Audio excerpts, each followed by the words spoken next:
Well, good morning, everybody, and happy St. Patrick's Day.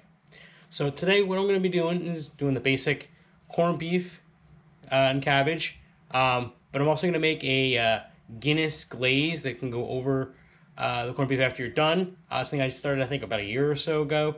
It's really good.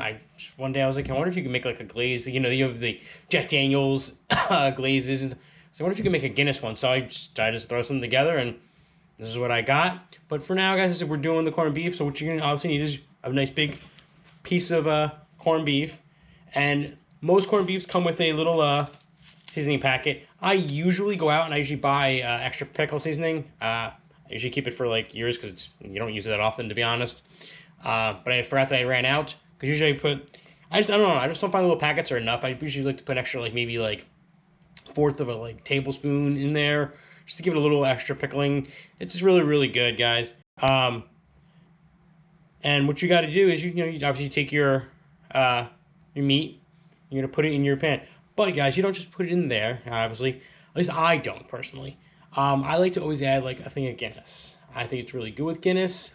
You pour it in, and then you put your meat in and let it. I kind of sear a little bit. Like some people don't sear it, some people just will toss it in the water and let it do its thing.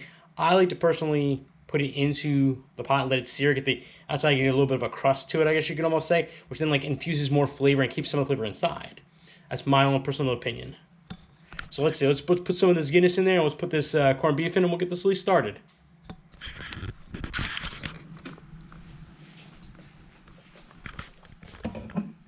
There's our pot. We gotta turn our heat up and get it started. Now you don't really have to put like a lot. Start off with, let's see, here you go. Got a little sizzle going. Enough to get on the bottom. And what you do is you go over, you get that corned beef, you place it in. You don't do the pickling spices just yet, because pickling spices are just gonna get burnt if you do it that way. You just take that gold corned beef, pick her on up, put it on in there, and then you let it start to sear up a little bit. All right, well now we got a good sizzle going on. You see that? Ooh, we got a little foggy there for a second.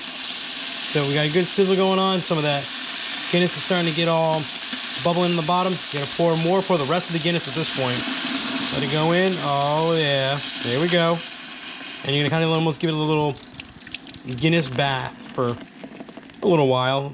Let it boil in the Guinness, which is exactly what you want to do. And then probably I'd say like maybe like 20 minutes. Let it kind of go in boiling in the Guinness. What you then got to do is you're gonna take some water, and you're gonna fill it up as much as you can, but at least to cover the corned beef. You want to cover that corned beef. Make sure it's all in this with the Guinness and the water, and then you just let it go for a couple hours, guys. And then after those couple hours, we're gonna start cutting up our potatoes, start cutting up our cabbage, and we're gonna get that in there. You don't want to put that in right away, guys. Just heads up right now. Don't put those potatoes. Don't put the cabbages in right away. So what you're gonna end up getting is really soggy like potatoes, and you want to do the last like maybe hour and a half is when you want to put that stuff in. So then it's almost a softness, but still a little bit of a hardness, not just like falling apart to like mouchad. You definitely don't want mouchad, guys. All right, guys. Well, this has been going for about 20 minutes or so. I've gotten my water in there, so now it's covering it. Now we're gonna put in our pickling spices. You just take that old packet that they give you, and you just sprinkle it in. Sprinkle. As I said, usually I actually go out and I usually buy some more pickling spice, and I put a little extra in there, but you do whatever's you. People have actually been doing this for years, obviously, with the little packets, and it works. I just like to have a little extra pickling spice in it. It's my personal opinion. But now that we got this going, and this can now sit for a couple hours just boiling and slow cooking in there, we're going to make this Guinness glaze. All right, guys? All right, guys. Well, let's get busy on this Guinness glaze. What you're going to need is about a 12-ounce bottle of Guinness, obviously. I didn't have any bottles left. I did have a 14-ounce can, which means I get to pour about 12 ounces in there, and then the rest is going to be for me to drink, which is always what's good. And usually, you guys, when I do this kind of stuff, I usually have some Irish music on. Living with an Irish roommate for 9-10 years, I used to making corned beef, and he said for an Italian guy, I can make a pretty badass corned beef. So that's a pretty big compliment, in my opinion, at least. So what you're going to do, guys, is you take your Guinness, pour about the whole 12-ounce bottle. That's easy to do. For me, I'm going to just measure it out myself. I think about 12 ounces. I think that should be good. Next, what you're gonna want to do is, guys, you want to get some light brown sugar or you want to get some dark brown sugar, whichever one you want. I like to personally, when I first made this, I did a mixture of it. About maybe a cup to like a cup and a quarter of brown sugar. So you kind of get, and you know, don't pack it down. Like in some recipes they say pack down stuff, pack it down, pack it down.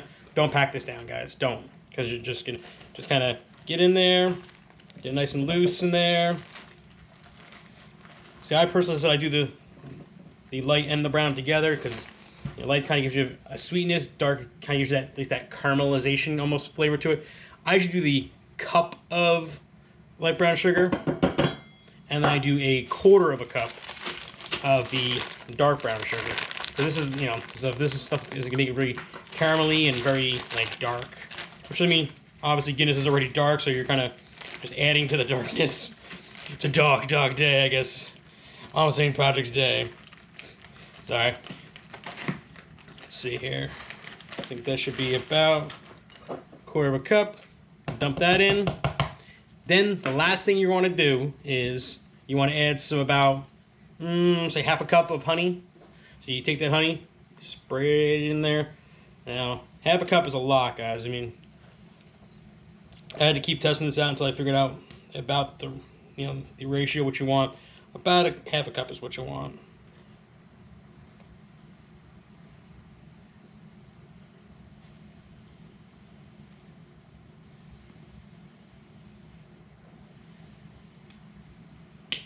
Alright, you get that in there, guys. And once you got that all together, obviously you're going to put this on the burner. And you're going to start getting this going. But I mean, at least, you know, you kind of whisk it up a little bit and get it a little stirred up. So we get more of this honey off. Yeah, come on. There you go. And just give it a nice little whisk. And then what we're going to do is we're going to bring this over to the stove, and we are going to put this on and let it go for a little while, just until it starts to get bubbly and almost thickening up a little bit. And then you're going to just pull it off and let it sit, and then it'll be good for when you are ready to do your Guinness glaze on your meat. Now, when your Guinness glaze starts to boil a little bit, you want to turn it down to as low as you can get it. I mean, I usually kind of go with a little, maybe the notch before the low. And then what you're going to do, you're going to let it just simmer, and you're going to let it whisk it up, and it's going to start to reduce. It's going to start to get thicker and thicker. Don't worry if it's not thick to start off with. It'll get thick over, you know, after a couple minutes, and even after you turn it off, it'll start to thicken up. So you just kind of put it on low for like another maybe 5 minutes or so. You whisk it up, get it all good, let it sit, and it'll start to thicken up as it goes. And instead, you'll see it reduce. I mean, you can see where the lime originally was, and now where it's down. It starts to reduce down, and it starts to become a nice caramelized sauce, which is really, really delicious and really, really great. Alright guys, well, we have about an hour, so I'm about to pick up the kids. So I'm about to get this cabbage all chopped up, get the potatoes all chopped up, and then what we're going to do is we're going to throw it all in there. I mean, the cabbage, it's how you ever want to cut it up. If you want to cut it up in small pieces, cut in small pieces. You want to cut in quarters, cut it up in quarters. My fellow parent likes them in quarters, so I just cut them up, and then you have big pieces of cabbage. And some people like the small pieces of cabbage. It's all depending on what you like. And then we got our potatoes. They're all nice and washed up. Cut them up. Just take them, guys. I mean, and you're just gonna sit here. Just gonna kind of take them and cut them in quarters. That's all you really need to do with these guys. Just cut them in quarters. You got nice big pieces of potato, and it'll be juicy in there. What you're gonna do is you toss it into your good old pot and let it go. Like I said, guys, you don't want to do this at the start because then they get soggy and they get mushada, and you don't want stuff that's mushada. So you kind of wait usually till like the last hour of its cooking to let it go. So then it'll get kind of soft, but not too soft. But you know, guys, hope you guys enjoyed this recipe. Hope you guys enjoy your St. Patrick's Day. Hope you guys have super St. Patrick's Days, and I'll see you guys all later. Don't forget to subscribe.